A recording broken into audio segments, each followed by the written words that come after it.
check this out. This is the tree hugger here. This is a way of stabilizing a tree or straightening up a tree for those who've got, that tree that's just not quite as straight as you'd like to be.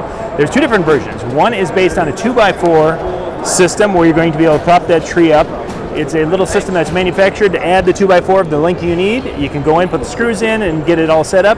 And then it's got the straps that go around the tree. You've got the little burlap there to protect the tree so you don't have the bark of the tree getting all rubbed away and damaged. This will be something that could be used to straighten the tree up. And for most smaller trees like this, they can use a 2x2 method. And it would take, it might take a season or two to really start to move that tree and straighten it out. But this would be a great solution for those times when you've got to do that with a tree, to be able to straighten it out so it will turn out, it'll be able to turn out as a really beautiful tree over the years.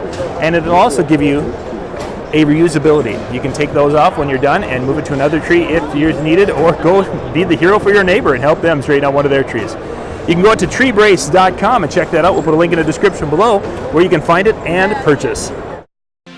For more tips and how-to videos, go to weekendhandyman.com.